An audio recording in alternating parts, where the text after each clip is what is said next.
Assalamualaikum warahmatullahi wabarakatuh dan salam sejahtera. Saya Cikgu Nas Arila dari SMK Permai Indah Pulau Pinang. Saya bekerjasama dengan guru-guru Bahasa Melayu seluruh Malaysia.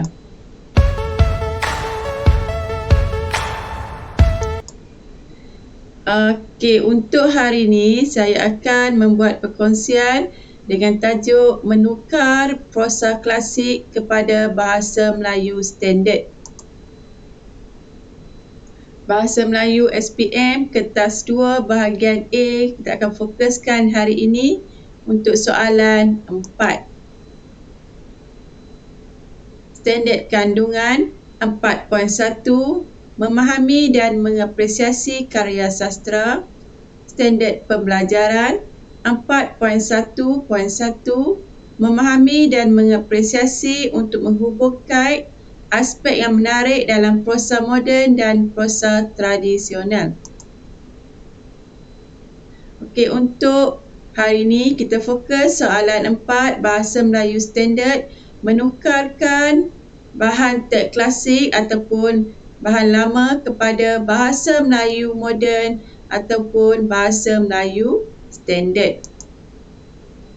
Kaedah menukar Bahasa Melayu klasik kepada Bahasa Melayu Standard. Yang pertama, panduan untuk murid menjawab soalan. Yang pertama, calon dikehendaki menukarkan bahasa petikan klasik ataupun bahasa lama kepada Bahasa Melayu moden ataupun Bahasa Melayu Standard. Semua perkataan hendaklah ditukar kepada Bahasa Melayu moden. Calon tidak perlu mengubah bentuk dan maksud asal petikan. Bahan dalam bahagian ini diambil dalam teks Komsas tingkatan 4 dan tingkatan 5. Skema permarkahan berbentuk holistik, maksudnya markah dia tak tetap, malah dia bergantung kepada kehendak soalan dan markah akan diberikan. Bahan ni diambil daripada teks tingkatan 4, teks Komsas, kepimpinan melalui teladan, dan tingkatan 5, burung terbang dipipiskan lada. Panduan yang pertama, baca dan fahami petikan Bahasa Melayu klasik untuk memahami maksud secara keseluruhan. Yang kedua, nama watak dan nama tempat perlu dikekalkan.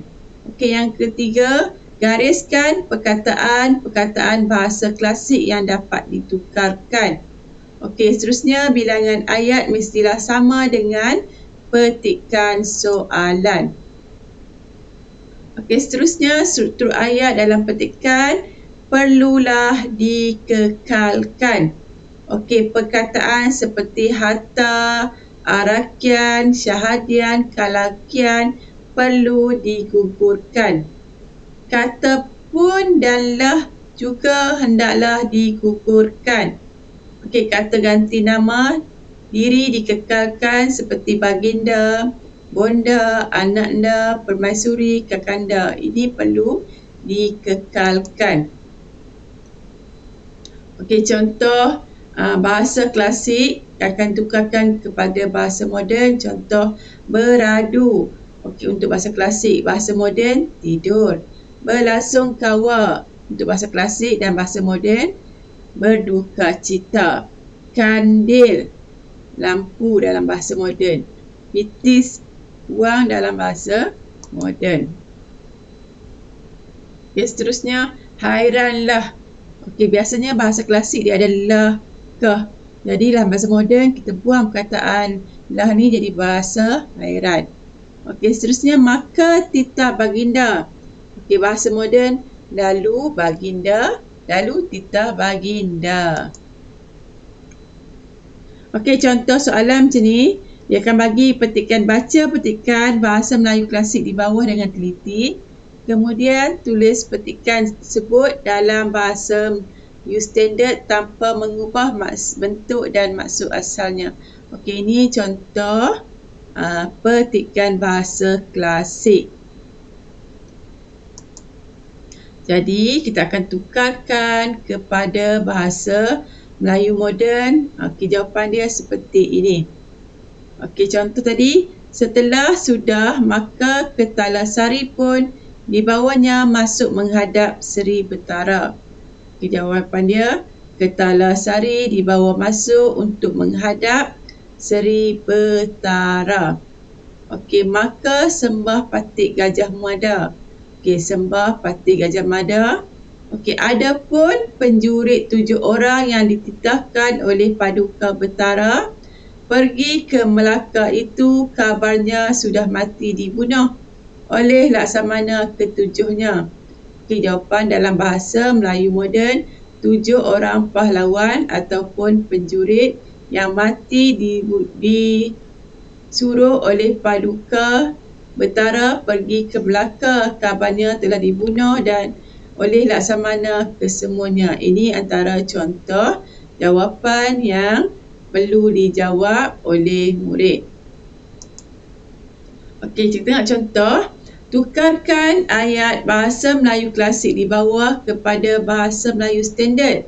Okey, maka sembah Temenggung, daulat Tuanku Shah Alam, Patik menyuruh orang berkawal semalam tadi, seorang pun tak bertemu. Ini bahasa klasik. Kita akan tukarkan kepada bahasa Melayu moden. Ya, lalu sembah Temenggung, daulat Tuanku Shah Alam, Patik ada menyuruh orang Patik berkawal semalam. Namun seorang pun tidak ditemui oleh mereka. Ini antara contoh jawapan bahasa Melayu moden. Okey, contoh seterusnya. Tiap-tiap malam perempuan itu akan memasang semua kandilnya. Jadi murid perlu menukar kepada bahasa Melayu standard. Perempuan itu akan memasang semua pelitanya pada setiap malam. Okey, sekian dulu perkongsian dari saya untuk hari ini. Semoga perkongsian ini bermanfaat untuk anda. Okey, jangan lupa subscribe channel Cikgu Nas Adila agar saya lebih bersemangat untuk menghasilkan video PDPC yang menarik untuk anda semua. Sekian, Assalamualaikum warahmatullahi wabarakatuh. Ilmu bermanfaat dikongsi bersama.